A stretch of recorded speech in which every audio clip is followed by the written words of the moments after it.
Baik, sahih. Gempa bumi lemah dengan magnitud 3.7 pada skala Richter berlaku di Kundasang pada 9.28 pagi tadi pada jarak 14 km barat Laut Terengganu. Menurut kenyataan Jabatan Meteorologi Malaysia, Met Malaysia, gempa yang berlaku pada kedalaman 10 km itu telah menyebabkan gegaran dirasai di Ranau. Jurucakap Pusat Gerakan Operasi Jabatan Bomba dan Penyelamat Malaysia Negeri Sabah berkata, sehingga kini tiada panggilan kecemasan diterima daripada penduduk mengenai kejadian tersebut.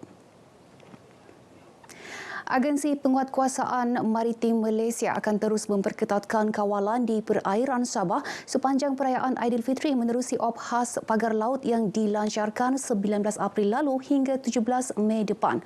Pengarah Maritim Negeri Sabah dan Wilayah Persekutuan Labuan, Laksamana Pertama Maritim Datuk Muhammad Rosli Abdullah berkata, ia termasuk mengukuhkan kawalan keselamatan dan kesiapsiagaan aset sebagai tindakan pencegahan efektif.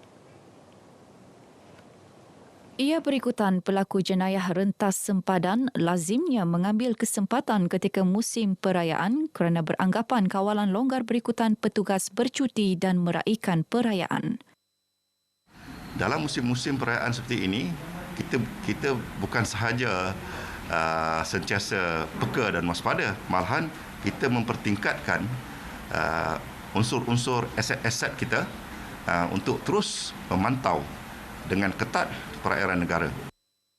Datuk Muhammad Rosli bercakap dalam sidang media selepas penyampaian sumbangan bingkisan raya dan sumbangan kepada anak-anak yatim di Pejabat Zon Maritim Sandakan. Dalam majlis ini, beliau menyampaikan sumbangan bingkisan raya kepada Zon Maritim Sandakan, Lahadatu, Sempurna, Tawau dan Eastern Sabah Security Command (ESCOM). Sumbangan duit raya turut diagihkan kepada 48 anak yatim dari Pertubuhan Pengurusan Amal Selawat Nabi. Kementerian Pembangunan Masyarakat dan Kesejahteraan Rakyat KPMKR mengalu-alukan badan-badan bukan kerajaan NGO untuk memohon e-geran NGOs dalam 2022 secara dalam talian. Menterinya Datuk Syahelmi Yahya berkata syarat utama untuk memohon e-geran NGOs adalah melakukan aktiviti kebajikan. Mereka yang ingin memohon e-geran NGOs 2022 boleh melayari laman sesawang tertera. Untuk e-geran NGO ataupun badan-badan bukan kerajaan yang ingin memohon melalui Kementerian Pembangunan Masyarakat dan Kesejahteraan Rakyat, bolehlah memohon secara online melalui sesawang KPMKR. Ianya khusus untuk NGO yang berdaftar dengan ROS untuk tujuan aktiviti-aktiviti kebajikan. Beliau berkata demikian kepada media dalam majlis khatam Al-Quran dan berbuka puasa daerah Putatan di Pejabat Daerah Putatan. Dalam majlis sama, beliau turut menyerahkan bantuan zakat kepada 39 golongan asnaf di daerah terlibat. Seramai 20 orang dari pelbagai agensi kerajaan mengambil bahagian dalam majlis khatam Al-Quran berkenaan. Sebuah alumni Tadarus Al-Quran bakal diwujudkan di Membakut dan akan dikenali sebagai Al-Kalam. Ia bagi menghimpun anak-anak muda berminat dalam bidang keagamaan dan pada masa sama membentuk sahsiat diri yang baik. Menurut Menteri Tugas-Tugas Khas Datuk Dr. Muhammad Arifin Muhammad Arif, alumni berkenaan tidak terhad dengan aktiviti keagamaan sahaja tetapi turut meliputi aktiviti keilmuan, kemasyarakatan dan kebajikan. Kita akan berusaha untuk memastikan mereka juga diberi peluang untuk mengikuti kursus, seminar yang berhubung dengan keusahawanan dan kepimpinan agar mereka terbimbing. Karena Al-Quran itu menyeluruh skopnya, termasuklah bidang pembinaan saksiah diri, modal insan. Datuk Dr. Arifin berkata demikian kepada media selepas menyampaikan sumbangan kepada pengerusi masjid dan pemimpin adat bagi kawasan Membakut sempena bingkisan Ramadan di Kampung Pimping, Membakut. Menerusi program ini, beliau yang juga ahli Dewan Undangan Negeri Membakut menyampaikan sumbangan kepada sekolah dan sumbangan daripada Majlis Ugama Islam Sabah Muiz untuk aktiviti keagamaan masjid dan surau. Kerjasama Unit Pemimpin Pembangunan Masyarakat UPPM Kawasan Dewan Undangan Negeri Dun Apas dengan agensi kerajaan melaksanakan aktiviti kemasyarakatan mampu memupuk semangat tolong-menolong antara satu sama lain.